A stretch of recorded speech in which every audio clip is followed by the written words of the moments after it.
Hello, everybody. We are back once again for another Cafe and Diner Archives receipt chain, this time MOP. This one is very long. It's got 12 entries in it, so I'm going to break these into 3 different videos. This will be the first, with the first 4 receipts in the chain. The first one is MOP01, which is written on the 3rd of September by employee number 35, and it says, hi. This is my first report, or I guess receipt. The number that comes after 7 told us to feel free to write receipts whenever, so here I am, writing. Not that I don't have something to discuss, of course. I'm just, I'm noticing now that these are very stream of consciousness, Very journal-esque. But like a journal you share with all your friends. Oops, sorry, I mean, associates? Because friends are, well, you all know it probably better than I do. Anyway, sorry for rambling. Bit nervous and not sure what I should or shouldn't say. I mean, I know what not to say in the diner. At least I think I know what not to say. Anyway, I wanted to talk about Canada a bit. I guess I could put this in the cafe, but I gotta learn how to talk the diner talk at some point. So let's talk about Canada. For those who don't know, but I assume you've been filled in on my whole deal before, I get, postcards. Yeah, postcards from Canada. Sort of like how the owner gets half of a postcard from Canada. Except I get the whole thing, but only when I want to. Well, I say when I want to, but it doesn't always feel like I have much control over it. You know, sometimes things get lost in the mail and take a while. I think it's easier for me to get postcards at places that sell them, like airports. In theory, though, I can get them just about anywhere. And sometimes, I do get a postcard out of the blue. And that happened today when we took our company trip to the graveyard. Something about that place. It gave off big, postcard energy. I feel like I'm doing a horrible job at this. I didn't say anything while we were there because it didn't seem like a good time to say anything. I mean, when you're staring at the tombstone with your number on it, it's pretty heavy stuff. And I didn't want to interrupt the owner or anything like that. But I got a postcard when I saw the tombstone.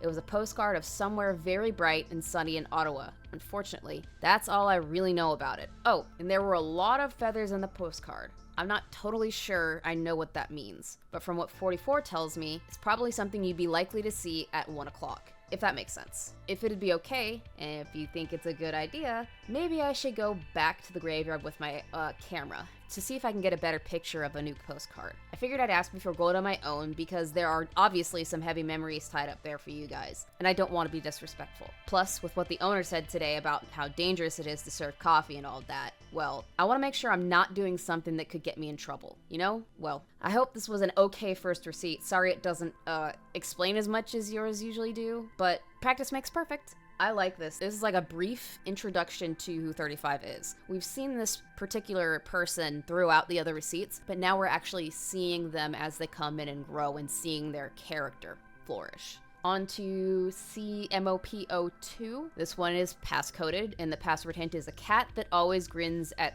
3:06. What a terrible blinking noise that'd be. Pop punk trivia, I have no clue. I did try to look it up and I didn't catch anything, so I guess we'll go and find what it says in the archives. 1313 is inner element when listening to alternative music. Which cat always grins? Who's blinking? Well, I know it's a Cheshire cat, but I don't know exactly what the blinking part is. The song runs for 3:06. Blinking. Is it Blink 182? That's pop punk, isn't it? 182 Cheshire.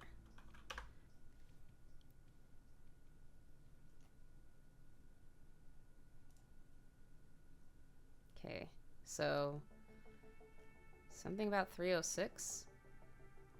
Oh. Okay, let's try that. Cacophony. Ooh, amphothermirt. This one is by 1313 on September 7th, 1995. I'm too lazy to bother with diner whatever, so just expect a lot of cafe stuff from me, okay? Anyway, I took 35 back to the CAD grave to see if she could see anything through her planchette. I guess I was there more or less for moral support, and maybe you could think of it as a date, a spooky graveyard date. Well, it could have been a nice date if things didn't go so weird on us. That's actually why I'm writing this report thingy instead of red. She sort of, well, passed out. Whatever she saw really took it out of her. She told me what she was saying up until she ended up getting zonked, so I'll try my best to remember, but I wasn't paying that great of attention, so, you know, if I miss anything major, I'm sure Red can fill you all in when she's awake again. So Red was saying she saw some kind of bright white light, almost too bright to really see anything, but then she said she saw a white tree come into focus, probably like birch or something, so she went to get a closer look at it. The tree was positioned like right where 35's grave was as far as I could tell. Then Red said that the tree started to move, or something started to move, then something snake, Then the snake saw her, which is weird, I think. I'm not totally sure how her whole second sight thing works, but it's supposed to be one way, not two, from how she's described it to me. Then the snake, I guess, leapt at her or something because she jumped back. And then she just sort of stood there, staring at nothing through her planchette, and then, boom, fainted. I dragged her back to the cafe, and now I'm just writing this, waiting for her to wake up. I guess either she'll wake up or someone else more experienced will show up and, I don't know, do something? Don't worry, she's still breathing, and it's not the first time she's fainted like this. So to, sum up, I guess. Bright plain of hell, white tree, snake, and it's all tied up to the original 35's grave. Interesting and horrifying. We're moving on to MOP03, and this is by 35, so 35's woken up on September 9th, 1995. So, that was weird. Very weird. 1313 did a pretty good job covering what happened, and I don't really have much to add. Other than that, I'm fine, by the way. I appreciate 71 checking in on me, but it's not the first time it has happened. If I look at a postcard for too long, it tends to wear me out, give me eye strain, or whatever. I figured I'd add on with some extra details that 1313 just didn't know because, well, she's not me. So she thought it was a birch tree in the postcard, and I also think it was a birch of some kind. It was white, but it had these, like, eye patterns on it, but instead of being dark like a birch, they seemed to be golden or something yellowish and shiny. The leaves were also very yellow and shiny for that matter. Then I feel like the eye patterns on the tree blinked at me. Or maybe the light just got in my eye weird. Anyway, that's when one of the branches turned into a snake thing, but I'm pretty sure it had wings too. The snake with wings slithered around the trunk of the tree, and it just kept going and going and getting longer and longer. It was so long it almost seemed like it was the tree. Or a part of the tree? But anyway, the weird part was it raised its head and looked at me. Like, I locked eyes with it for sure. I guess it could be a coincidence, but I totally got the feeling that I was being watched, being observed. Then the snake sort of slithered down off the tree and went behind me. And then I got really dizzy and passed out from looking at this crazy, interactive, and animated postcard. The future, am I right? So I'm not sure of what, if anything, this all means. Ottawa is a weird place that makes weird postcards. Sometimes I can only assume things are normal for them and very weird for us. The question is whether or not the snake could see me, or if it was looking at the person taking the picture of the postcard, if you get what I'm saying. Also, snakes are weird, right? I remember 44 telling me about that once, or maybe I'm just misremembering. Things are getting very, very intense very, very quickly. And I'm wondering if, because this is a snake and we're talking about Satan's domain, Ottawa, maybe it has something to do with the snake that tempts Adam and Eve. I don't know. I guess we'll have to find out. Next is CD MOP04. It says, dangerous, large, graceful, unleashing, mysterious, eerie, hissing, graceful, hypnotic. Indeed.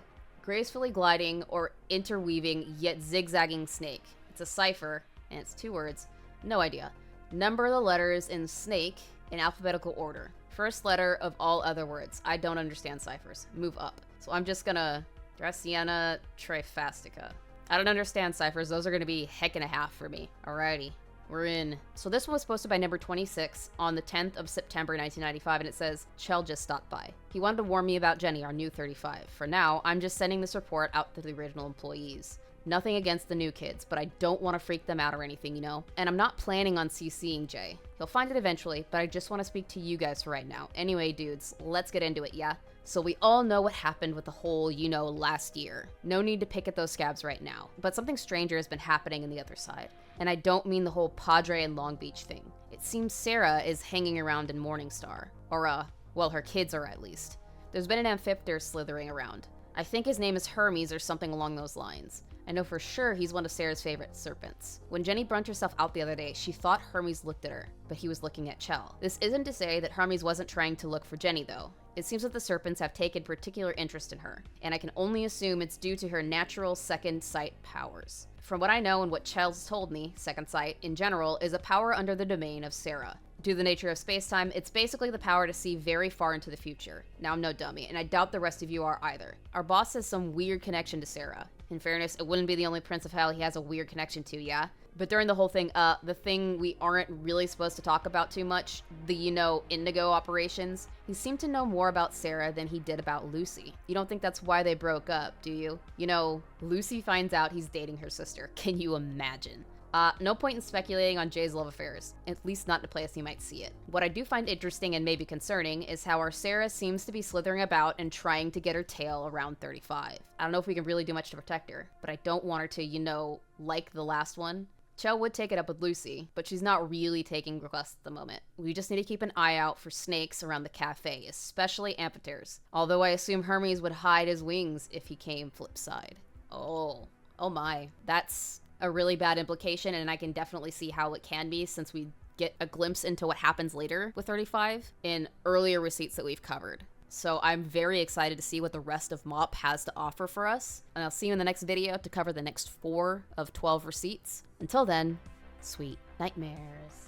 I just wanted to take the time to thank my Patreons and channel members. Your support is so appreciated. If you are not a channel member or Patreon and you would like to become one, there's a link in the description below. All channel members and Patreons receive 24 hours early access to all content posted on both of my channels. And all Patreons or channel members of the $10 Hellhound tier can request one horror-related video or stream topic, or one horror-related game that I play on my live streams on Tuesdays and Thursdays. Again, thank you so much for supporting the channel and the content that I make.